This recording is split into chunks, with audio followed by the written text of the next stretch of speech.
All right, everybody. Welcome back to CDA League. We have another doozy of a 1v1 for you here. It's the Battle of the Position 5s. We got Afu versus Ollie, and we have Ancient Apparition versus Ancient Apparition. Danog, you are the analyst here. Lay it on me about this matchup. Come on, man. Don't do this to me. I guess just try and harass them out as quickly as they can. Lots of stat items. Some null tallies. I can tell you at least this much. It's a 50-50 matchup. Everything's, mirrored except the cosmetics. Yep. I think we'll need to explain this a little bit, because I think, normally when we do this, it's kind of towards the start of casts where people don't know the format of it. Right. Do you mind explaining that through to people? So why we're doing this, or what the rules are of the 1v1? Why we're doing this. Right. So we're doing this instead of a coin flip. So it's just a little bit of fun, really. The reason that we've got the particular matchups that we do is that they're taking votes on social media. And then based on the social media votes, they're coming up with the players and the heroes for these 1v1s. The winner of the 1v1 matchup gets selection priority for their team. So it's as if they won the coin flip, which means that they get to pick Radiant, Dire, first pick or second pick, and the other team gets to pick the other one. So it's a little bit of fun. It's a bit less random than a coin flip, of course.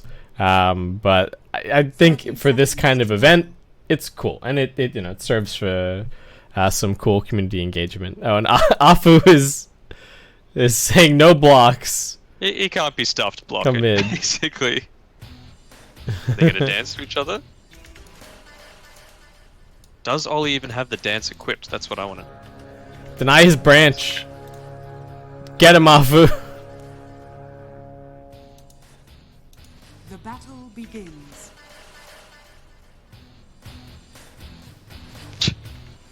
It's not Valentine's Day. Oh, he went No, he for did it! Oh, no, he didn't. He didn't quite make it. He picked it back up.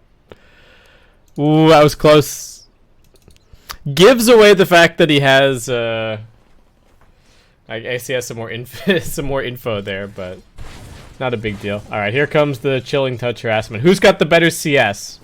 I think this is really going to end up coming down to a CS battle, unless somebody makes like some kind of desperate play. But I can't really imagine one of them getting an easy solo kill on the other. Oli coming off to an early lead. Afu willing to use the chilling touch to secure a last hit.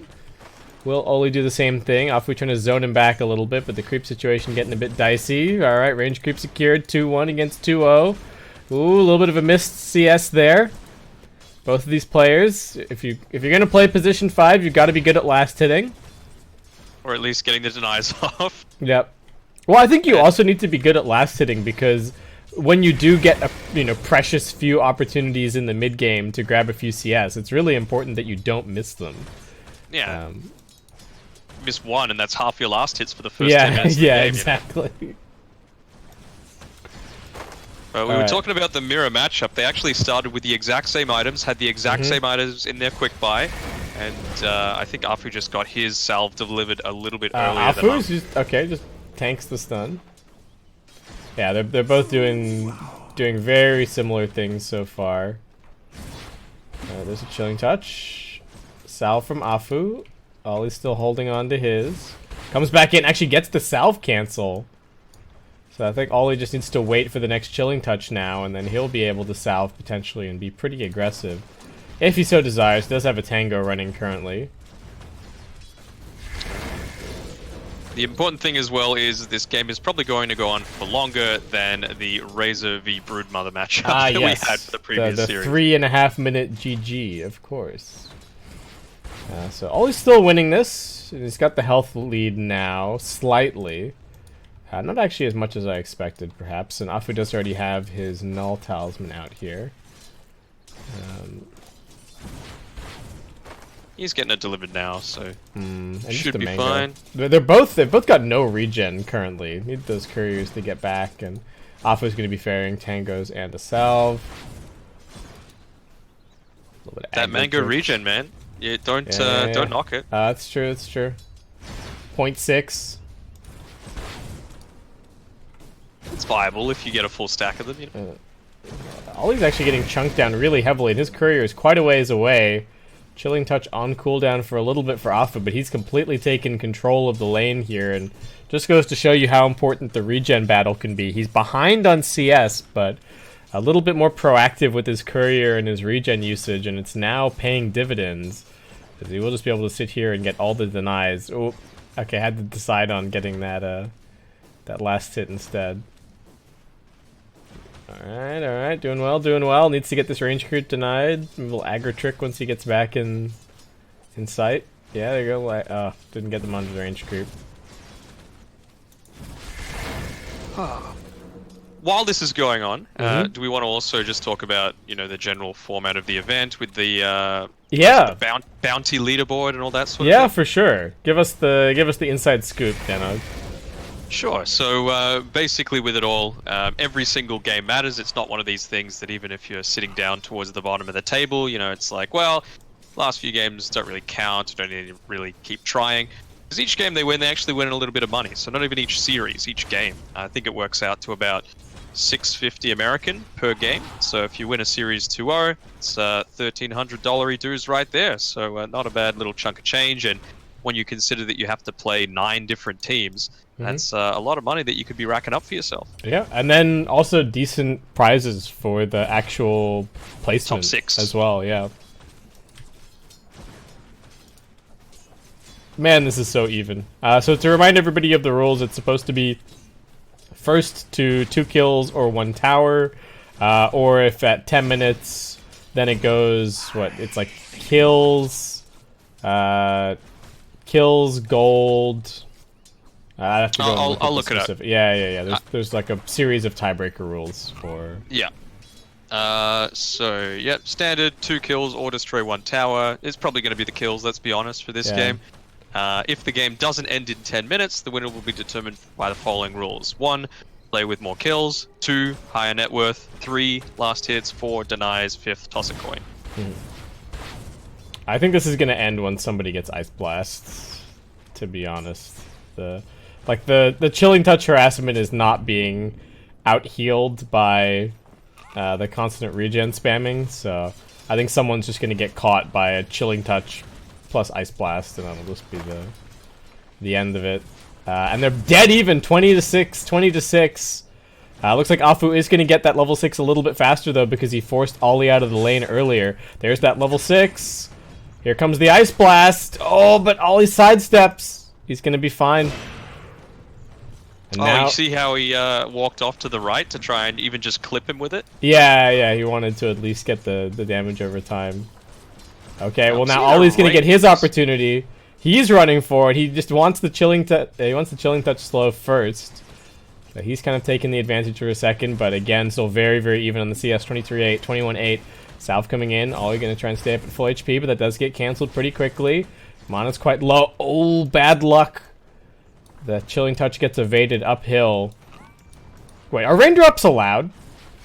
I mean, I saw in the first series that we cast, someone had raindrops. I think it was Axe v SF. Yeah. It was, and the Axe bought it. Okay. So, if it hasn't been addressed until now, you have to assume that it's allowed. Yeah, that's probably true.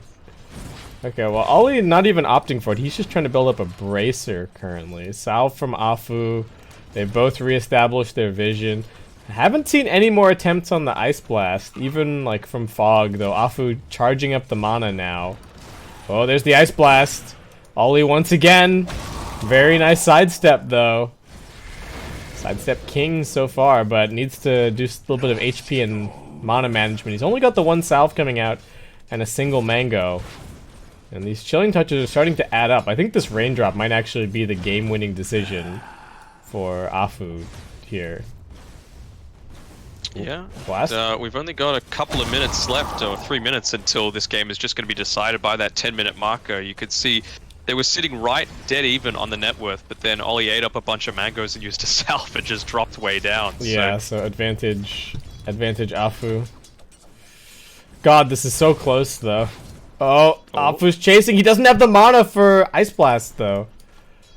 How much regen is on this courier? Oh, it's just 1 salve. That is not ideal. And now Afu can take the net worth lead. It's not even just the damage block, but just the mana regen on the ice, the raindrops as well. So useful for Afu in this lane. Yeah, 100%. What's he doing? Ollie walking all the way back to base. He's just dropping everything for mangoes and stuff. Yeah, alright. Oh, getting slightly closer. He's missed the CS for that, though. These guys, would it be mean to say that you can tell that they're not mid lane players? Definitely. What do you mean? This is peak mid performance right here. This is what peak performance looks like. Oh, he set the ice. Oh, he set the ice blast for Fountain. Ollie with the strats. That's the first landed ice blast we've seen this game.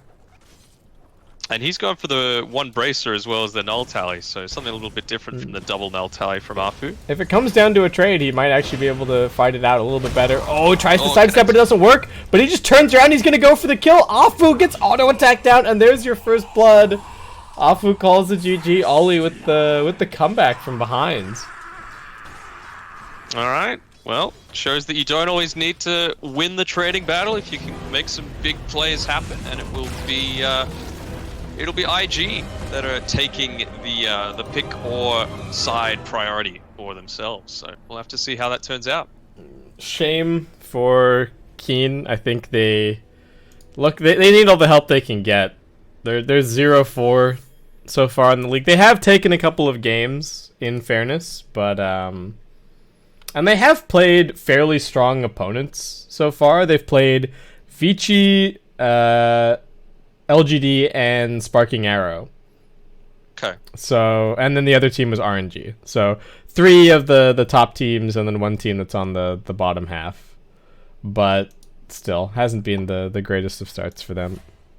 And I don't mind delaying the game for Keen currently either. I think as things stand, they've got the better late game, though I do think IG are still going to pick up another scaling hero.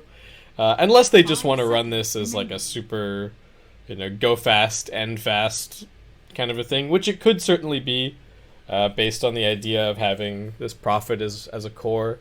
And if they want it to be even more of a priority, right, they can put him, potentially put him mid or even put him in the safe lane. So, Keen do have to be aware of that possibility, but I think they've covered their bases with all of the D-push and spam that they've got. It's not going to be easy for IG to just walk them over. Heroes are still in the pool here is really what I'm looking at, and guess there is a Slark available if IG wanted it. Yeah, what's the punish against like the DK and the Underlord? It's always like it's always the stack heroes, right? It's your ODs, Monkey Kings, Ursa, Dire team pick. you name it. Well, there's the push that we were talking about before. If you're not able to address this, you're going to have a rough time. And I mean, Slark kind of sort of does if you're able to get the pounce onto it, but I just think it's way too risky because of all of this AoE damage that King Gaming have. Even if he gets the Shadow Dance off, you can Orb, you can Waning Rift, you can Dream, well, you can't Dream Cold, but you can Breathe Fire, you can get the AA ulti off. There's so much that could still hit this Slark when he's under that black cloud. Yeah. I think with that pick, whichever way this game goes, it's going to end pretty quickly. I think this is going to end up being like a kind of a sub 30, sub 35 minute game, one way or the other. Like either the push from Keen is going to do exactly what it intends to do and they're going to do great, or IG are just going to come roaring out of the lanes and stop the whole idea dead in its tracks and then just pick them to pieces for the rest of the game. Yeah. And now, okay, Wraith King coming in, did get a couple of nerfs here and there, but definitely popular carry. I don't feel like it's especially addressing anything that Keen are doing. Probably just a comfortable carry for them in this situation. Yeah, and it does mean that the Prophet goes into that position 3 role. Mm-hmm. So JT will be playing it off to the side. He does tend to, he is the tempo person on IG's end. He's very much known for, we were seeing the Dazzle and what it can do before. He's probably the premier Dazzle player in China. So that's very much the style that he started to emulate and, you know, be known for among this region. Yeah, this sort of more, I get less of the initiator, more of the like semi-carry or the just sort of the more damage dealing offlaners. You can still buy utility, but you're just not you're not the one jumping in with a blink dagger every single fight. Yeah, he's not the frontlining offlaner. He's the enabling offlaner that can sit back and siege, basically. Yeah. Well, Keen. Oof. I do like their lineup, but I'm just hesitant to. I really think that this Nature's Prophet is going to have like a pretty good lane. I think the lane for Keen looks a bit tough. They don't really have any kill potential. At least not before. Like maybe if Puck gets a fast-ish level 6, can rotate down with the Dream Coil or something. But before that point, they just really don't bring anything to the table. We'll have to see. I mean, when basically the only long-standing member of Keen in this lineup is Yi, right? Playing in the mid lane. The rest of them, it's kind of been rotating around a little bit. Afu, he's gone from team to team, and you see these like Erica, SS, and YDS. They're a bit newer into the scene. True. I haven't been keeping up with the Keen roster as much, but the join date for a few of the players is very recent. It's within the last 2 weeks. So definitely a team still kind of finding its feet somewhat, and we'll just have to see that progression continue here in this game. We were talking about, you know, the potential that Keen has though with the with Yi playing it. Tiny played that insanely well back at ESL Mumbai, where Keen had a really good showing. Yep. And we'll see if he's able to do the same with this Dragon Knight. Yeah, definitely eyes on him. To me, the biggest lane to watch is just this bottom lane. I'm so worried for the Lycan AA just getting trucked by Nature's Prophet, and then Kaka rotating back and forth. Like, if you give JT and Emo good starts this game, I think things get very, very difficult. Though, as I'm saying this, they're actually swapping it up, and JT's now heading towards the top side, and looks like maybe some kind of aggro tri-lane. The battle begins. Fly down here. I guess either way they're putting good pressure on the Lycan.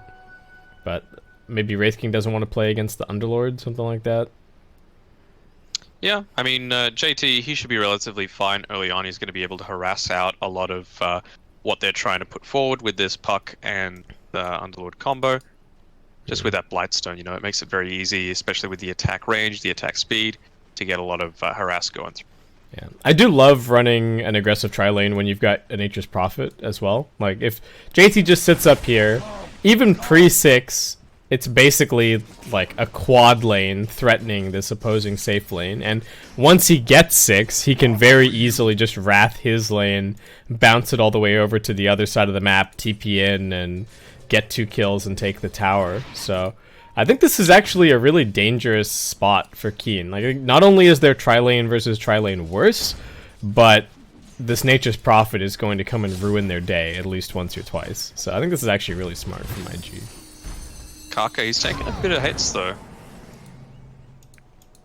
Just trying to block him off and make sure Fly gets an encouraging start. Yeah, I don't think that this was the original plan, just based on Shaker's item build. I think Kaka was planning on running back and forth between bottom and mid, and now he's kind of finding himself in this tri-lane versus tri-lane scenario, which he doesn't really have the items for, but they'll be able to make do. They got a couple of salves here and there, and can always ferry some more stuff out. So far, Emo is doing great mid, though.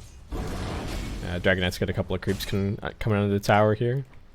Ooh, Erica is not doing great, only sitting with 2 last hits and 1 deny.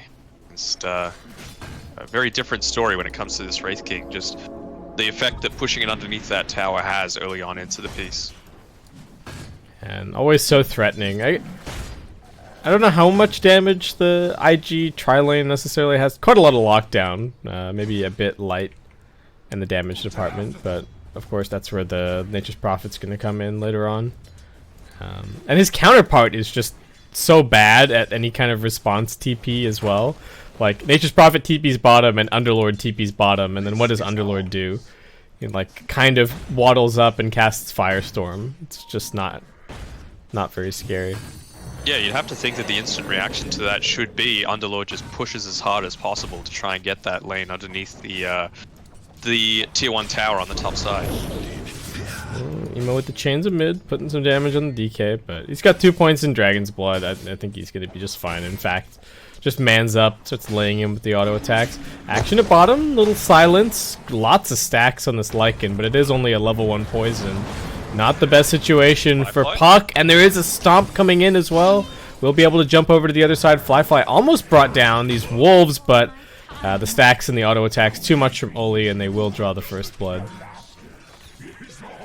So YDS brought down. Centaur with a little bit of the assist there, but you'll take every little bit you can get. For sure. And alright, immediate just TP back to bottom. But, oh, this lane is still just a ticking time bomb. JT already level 4. Afu's chasing after Kaka. I don't know quite what's happening here. Kaka's just kind of fogging him for now. Trying to make something happen in mid, although DK probably not the hero that you can take down with a level 5 Ember Spirit. Nice to be here regardless for the for contesting the next rune, but would be great to get a bottle refill for Emo. He's gonna hope for it over on the top side, though unfortunately there will be an illusion down bottom, and Afu, as soon as this Fissure fades, he's denying that rune. Yeah. Kaka forced to just pick it up. So now we've gone back to a 2v2 lane on the bot side. You know, rotations are starting to come back, and Kaka's trying to get a few body blocks off here with the illusion that he picked up. Walking back to base, regenning up some mana, then he's going to TP right back for them. A little pause. Okay, so Underlord is doing quite well top. I think kind of to be expected.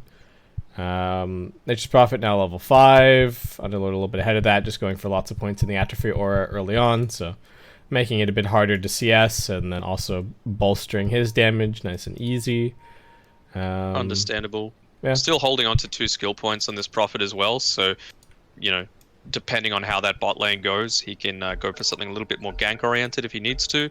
And yeah, as you said before, probably just waiting for that level 6 to try and make something happen. It should coincide with his power treads as well, so he's going to have a big impact in the team fight when he does decide to join. Ooh, Kaka TPing in. There's the bottle refill. So Emo going to be very happy with that, and we'll be able to grab a bounty shortly, as both teams kind of getting into position for this. JT slapping away at the Underlord somewhat.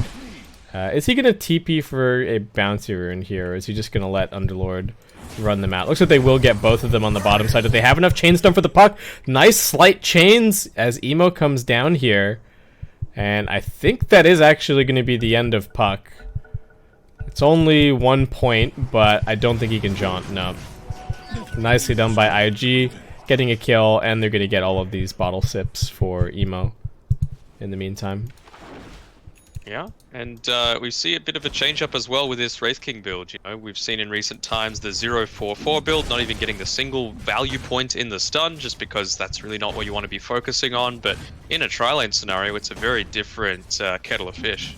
Yeah, this is totally essential. And even going for the second point here. So much more aggressive out of Fly. And maybe just relying on finding a few more kills to supplement the farm instead. They got this ward behind. Nature's Prophet now level 6. JT does need to get his treads shipped out to him. And his build already... Actually, you got the Wraith King now TPing top. They're wrapping around. Yeah, they want this kill on the Underlord. Let's pop the Soul Ring. Courier? Firestorm out. Can they get the Courier? They've got the Courier now coming in. Do they have enough stuns? This is only a level 1 Shaker. So he needs to hold on to the Fissure a little bit. Wrath of Nature's bouncing around. They need the damage, and there it is. Fly with the crit finishes it off, and that is a very nice rotation. out of IG. Though not quite the rotation that I was expecting. Maybe not what the Underlord was expecting either. Yeah, absolutely. And it means that that's a good start, at least in terms of the CS. Oh, I'm seeing a TP right back to base for the Nature's Prophet. Now he has the capability to probably rotate down towards this bottom side, help the Shadow Demon out with pressuring some of this through, and then by the time that threat has subsided, he'll be able to TP back up to the top side. Yeah, they just want to keep using the Wrath as frequently as they can. Emo actually also running all the way back to base to get a full heal and maybe look for some kind of a play. Could just go and potentially kill the Underlord again top. He's got a triple remnant available, so he's just sizing up his options. And he is going to end up deciding on bottom lane. He has not been spotted in his rotation just yet. They do see... I think they're just about to see Afu. Actually, they know that he's here with the Observer Ward behind the tower. So I think there is about to be a bit of a dive on this Ancient Apparition. And yeah, Emo's found his target. And we'll make quick work of him. Poor guy. I mean, what can you do? And it was a really wise decision. Dragon Tail at mid, though. Kaka, is he going to be brought down? He does have a turnaround Fisher. Bit of a dangerous dive, perhaps. Silence misses, and now Puck kind of in no man's land with no orb for a couple of seconds. But yeah, JT doing exactly what he needed to. He picked up the early items. He's got a good amount of damage now. He's got the Blightstone. They stopped the push from the Lycan, so you're not getting any sort of map control, and just continuing the pressure on the bot side. He's got the Wrath ready. A couple of heroes pressuring mid from Keen, but Dragon Form still standing strong. DK very tanky. 1500 HP. Kaka able to run this off. It looks like it. Yeah, still doing more damage. Wrath of Nature now going to come flying through. Bit of damage onto Erica. Bit over onto the Dragon Knight. They are going to lose the Courier once more, as Ember's just trying to cut this mid wave. The battle continues over in the Dire jungle, as they will bring down a support apiece. So, Lycan with the ulti able to chase down one, and... So, tier 2 tower is down at the bottom at 8.5 minutes. God. This is like the kind of push that only Nature's Prophet is capable of. What a and weird... that just opens up so much more of the map, right? Like, he can just pressure this non-stop for the rest of the game, and... Yep. Especially if they're able to maintain control over that outpost. You know, there's no shrines anymore, so... And there's no real objectives, so no one else on the team really needs to be there, unless it's to try for a gank against, you know, a Lycan farming Ancients. JT TPing down, he wants Afu. Okay, he's now got no TP. I think he has just put himself right in the wolf's den here, and he's looking very dead. Yep. Lycan happy to take that one for free. Yeah, see, that's the sort of thing you can't do, because then it makes me look stupid. It's like, oh yeah, great, now he can come and pressure this however he wants, and then, nope. Not just when you leave yourself zero escape. There was zero chance he was getting that kill as well. I mean, maybe if he does that with a smoke rotation or something. They do have Wrath of Nature off cooldown. Smoke on the Ember and the Shadow Demon, maybe looking for something here. See, this is a bit better, because now the Nature's Prophet can TP to join this in 1 second. Emo. Wrath of Nature comes out. He's looking. Can they give the vision? Oh, the Wrath of Nature just did so much damage to Afu. Poor guy. All they needed was the vision for a split second, and it just annihilated him. And now Underlord getting run at up top. There's still a little bit of this Flame Guard left. IG really turning up the tempo here. It looks like Emo even going to be going for first item Spirit Vessel, perhaps, this game. Just to make life even harder for... Actually, all of the core is on Keen. This is a sick Spirit Vessel game. They do have the Necro book, though, so having to be mindful of that. This better not be a Radiance build that I'm seeing on Flyflag. Otherwise, not happy. Might just be a farming tool. Maybe. Oh, alright, Lycan pops the ulti at bottom. Flyfly just gonna head for the trees. Necrobook also out. Flyfly juking, but instead just getting surrounded. JT gonna try and come in and help him out. There's the Sprout. That is just the first life popped in the Wraith King, and Emo's on the chase. Lycan ulti's got a couple of seconds left, however. They wanted to get the Necro Warrior at the very least, but that's all 3 cores making an appearance at bottom and not getting anything out of it really. Tons of pressure being applied by Keen elsewhere. What is happening? Nice positioning by Oli. Silence. Shaker can't get anything off. Can they get this kill? There comes the Echo Slam. Good damage. And they put the Dragon Knight in the whole Wrath of Nature bouncing around. Kaka's almost dead, but just barely surviving as Emo gets himself a killing spree. Ooh, that was very close on the Earthshaker. He needed both of those branches, I think, to survive that one. Yeah, great use of the Fog of War as well by Oli, just staying perfectly out of position. Could have gone for the defensive disruption by onto the Earthshaker, but just realizing, you know what, we have a Prophet that can TP in if we need, and using it offensively onto the Dragon Knight instead for that extra little bonus damage. I'm trying to keep an eye on Fly's inventory. I want to know what this guy's going. Yeah, I mean, Radiance is okay. Don't get the Midas. Yeah, He would have. Yeah, that's true. The rune of regeneration. Just show me the Shadow Blade. I mean, this by the same token that it's a good Spirit Vessel game, it's a pretty good Silver Edge game. if you're IG, though, I don't think that's going to be the build. Ooh, trouble for JT, going for the TP out, but there's the silence. He's got the pipe to buy himself a couple more seconds, but does get brought down in the end. Just getting that little bit too greedy again and holding off on the pipe usage before he went for the TP, so having to try and cancel it before he was able to get away. But again, the multi-man punish takes care of him. Erica now looking to put some pressure onto the bot tier 1 tower. They've taken the other ones on top and mid, but really as a Lycan, you want to be getting a lot more aggressive than this. If he wants to keep playing like this, they really need to get the vision over into the Radiant jungle. But Oli's just been playing with Kaka and helping to secure his Blink Dagger, which is almost up. Very, very close. Yeah. And at that point, JT can start making these bait plays because he's going to have the Shaker to stick it to him. Yeah, he's got enough gold for the Blink Dagger now. Lycan popping the ulti. JT's also looking for him. There's the chains. They've got really good chain stun. Lycan, I don't know if there's any way out of this one for you. And with the Spirit Vessel, HP regen also not helping him in the slightest. He just gets mowed down. And even once he respawns, that's 100 seconds with no Lycan ultimate. This is a huge window for IG. Yeah, really big, and you know, you might be leading on the net worth charts, but you need to be making that map impact as well right now. JT able to just sit down on this bot side. Wisely enough, the rest of his team starts moving away. And you were mentioning before about the vision battle happening between the supports. It's the fact that Keen have had to do so much defensive warding just to be able to even catch out the position 3. That means they weren't able to do anything offensively. JT's getting run at somewhat here, but easily able to TP out. And yeah, the Keen support's not really sure what they can do. Puck's trying to farm up a blink, but definitely trailing behind the Shaker in that department. And Kaka just parked up top, waiting for some kind of an opportunity, just to see if Lycan might come up here and actually push things out. I believe, I don't know if his Blink Dagger has actually been spotted. You have to have some kind of an idea if you're Keen, as they're now going for a smoke. Blink Dagger completed on the Dragon Knight. Do have an Ice Blast also ready, but they're heading up a little bit blind. They really don't know what they're going to find here.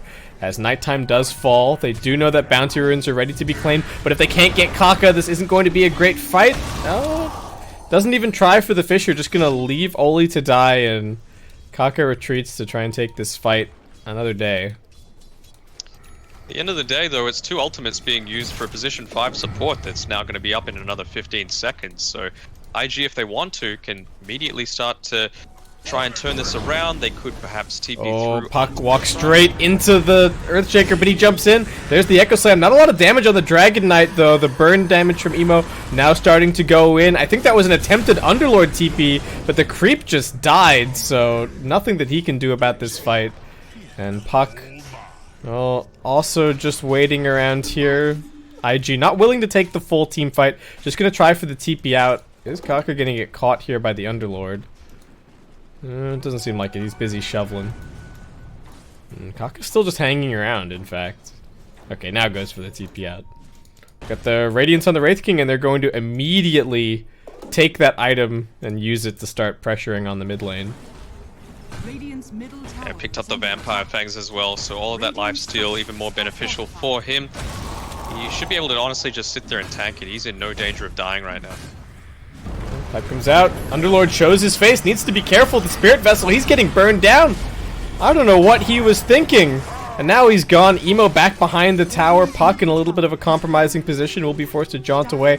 And Lycan trying to come in with the Necro 3 and the ultimate, but summons are just going to get cleaned up here, it looks like. Flyfly adds the 200 gold to the collection. And IG, after seeing that ulti, should just be able to keep on marching. No problem. Yeah, keeps on moving on forward. They've got all the key timings. You know that you Could they don't just have... rush?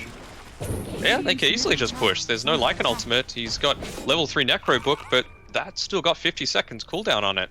It's about to expire in 20. I like how Emo has Radiance queued up.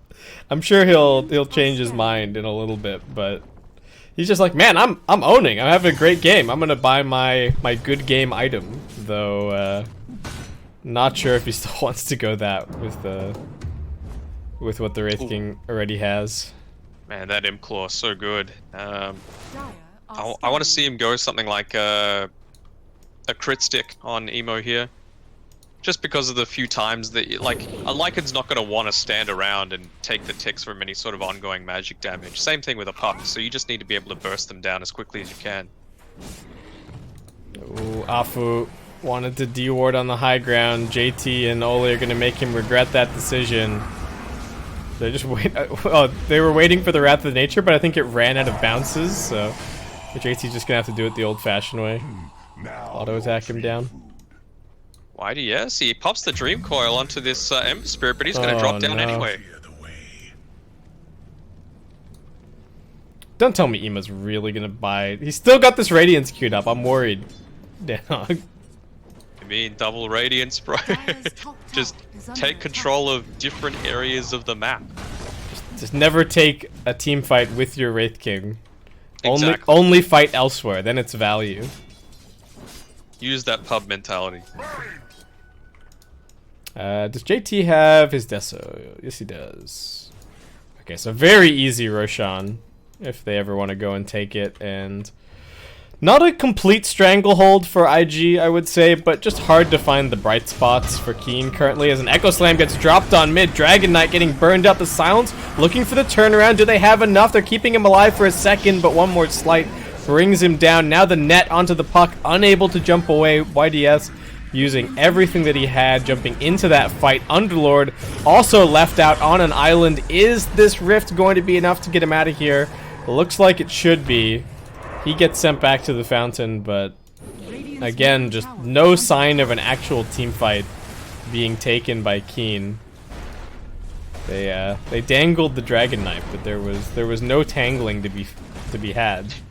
Yeah, and even then, you know, Erica seeing that, well, maybe I can get something out of this, maybe I can push down this bottom forward. wave. You don't have the escape this time, right, Underlord? What are you doing, buddy?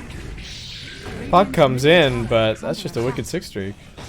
Yeah, wicked 6 streak, you get to take this tier 2 tower before the backdoor protection kicks in. Puck trying to do something a little bit cheeky, but they're still going to get, essentially, I'd say at least 3 of these bounty runes. Maybe Lycan will be able to snipe just 1. Oh, even that might be a bit tricky. Oh, does he have the recipe? He's got the recipe. Double Radiance. The forbidden strategy. The forbidden fruit. It was too tempting for Emo. He just wants more farm. It's like, what's my best farming item? Buy Radiance. Stay away from me, At what stage Radiance. do you just run out of things to farm with, like, skeletons, 2 Radiance, and a Nature's Prophet? I think they've hit that point. But they are... Up until recently, it was a pretty even game win probability-wise, but Metric's starting to swing, and with it, so too does the win probability. Afu's actually got a full mech, which is not too bad for him, but we're still just... The big struggle has been this the Lycan, sorry, finding any kind of impact in the fights. It feels like I've seen so many Lycan ultimates where he's just running around in circles on the edge of the fight, and IG are all just kind of clumped up together, keeping their support safe. And I mean, he's down here. Okay, Ice Blast, JT. Can they actually kill him? It's got a Sprout. Sprout. Coil. Okay. Looks like they've got him. Nice moves with the two supports connecting, and that will be Erica finding a kill, though, as I say that, Dragon Knight is dead on the other side of the map. Yeah, and they're doing it right when this creep wave is pushed into the tier 2 tower. So again, another objective that they're able to secure as a result of that. Yeah, I mean, JT's doing, again, the tempo sort of thing. It's exactly what needs to happen. He needs to be standing there on the front lines, creating a lot of attention and being essentially the center of these team fights. That was nice from Emo. Dodged the damage from the Necrobook using the Slight. And ooh, he's got this region that he wants to use. Lycan would maybe like to cancel it with the Wolf, but they're kind of looking at Ember, but Emo just gonna get on out of there. And with Prophet respawning, IG find themselves right outside of the pit. Gonna walk on in there. They've got some good vision up on the high ground. Emo just running interference, and with no Lycan ulti, really no way to contest this for Keen Gaming. Yeah, and they wouldn't know it, but the puck just TP'd all the way back to base, so not even any fear of Dream Coil happening. They scan it now, but AA ulti's coming through. Gonna be too late. Like, get the kill? oh, got it! They did!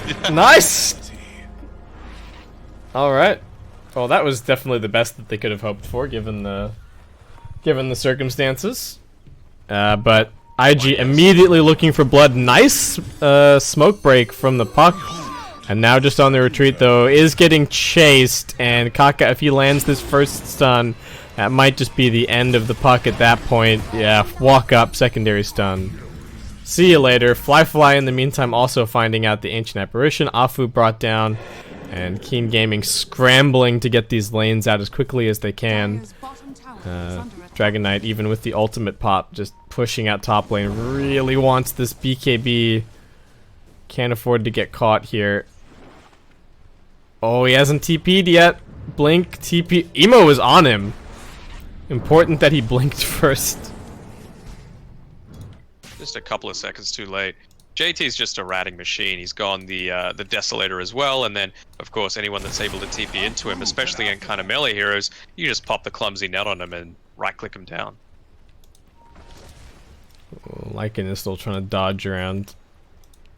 Keeping eyes on the Niche's Prophet with the Wolf, but these lanes are still getting cut off. Shoved onto the other side of the map, so all he can really do is just go and take a bit of farm, try and get his BKB, and then hope that the double BKB timing is going to be enough. Underlord's doing the same thing, just TPing out on top. You can see all of the aggressive places that Erica has to farm. He's in the dire tri-camp area right now, just trying to finish off his BKB. Doesn't have enough for buybacks, so it's a very ballsy move, but at this stage of the game, with a 10k net worth disadvantage, it's the kind of thing that you have to do. So JT's bought this Hyperstone, but Wraith King's also got AC queued up, so JT's just queued up BKB. I do have to say that the gold usage has not been the most efficient, perhaps, on the side of IG this game, but they got cash to play with. They've got a 10k lead currently. And, okay, Keen with at least the one BKB, about to be the second. Maybe trying to take some kind of a fight, though. As I say, that Ancient Apparition is already dead, and Emo's just chasing for a little bit more. You get the chains over onto the Dragon Knight. Oh, and the BKB's getting forced out. They even force him to TP. There could have been a ground sprout. That is the saddest BKB. And IG just straight up onto the high ground. Oh, Lycan, do you almost have your BKB? Okay, BKB delivered, but no TP for 20 seconds. Erica's not coming back yet, and IG are just taking this tier 3 tower. Fly chopping wood. Emo spamming out the chains, keeping everybody locked down, and IG, I don't really see any reason to back off. Fly is going to be able to heal up with his Imp Claw, critting away on these creeps. Emo does need a little bit of mana, but just looking like a free lane of racks at this point. Where's Erica going? He's just going enemy jungle. I think he's just realizing they weren't going to win any sort of team fight then, and he was looking for any kind of advantage. So realizing that it got to the 25-minute mark and trying to get some of these neutral items that IG didn't have yet. Fair call. Greater Fairy Fire, but Orb of Destruction for Fly. That is a very juicy first neutral. And now they're just going to head straight back in again. Underlord, too far up. Not a safe space for you, my friend. Wrath of Nature bouncing in. Emo with the auto attacks. Godlike Streak, and Afu has already had enough. GG gets called, and that's going to be the end of game 1. Yeah, clinical and not the way you want to start out the day if you're keen gaming, that's for sure. Still in danger of remaining winless on a series note for this CDA league. And IG taking game 1, pretty convincing fashion. It felt like everything went together really well. Yeah, as you said, it feels like there was a bit of communication issues, at least in terms of their item builds, but from a gameplay perspective, they were really on the same page. Yeah, very nice movements, and then there were a few weird deaths from JT, but then also he dies bottom, they respawn, they get the Roshan pretty much for free. It really felt like the Lycan never just got the game going that he was hoping for. And again, I hate to bring it up, especially because the damage numbers are so low across the board. They really didn't have very many successful team fights, but Lycan with only 5.4k hero damage just was not able to go aggressively into fights. There was a lot of lockdown, and IG's positioning was really, really good. So that's going to wrap it up for our first game, guys. Hope you're enjoying all the coverage. We're going to be back for game number 2 of Keen Gaming versus IG in just a couple of minutes. We'll see you then.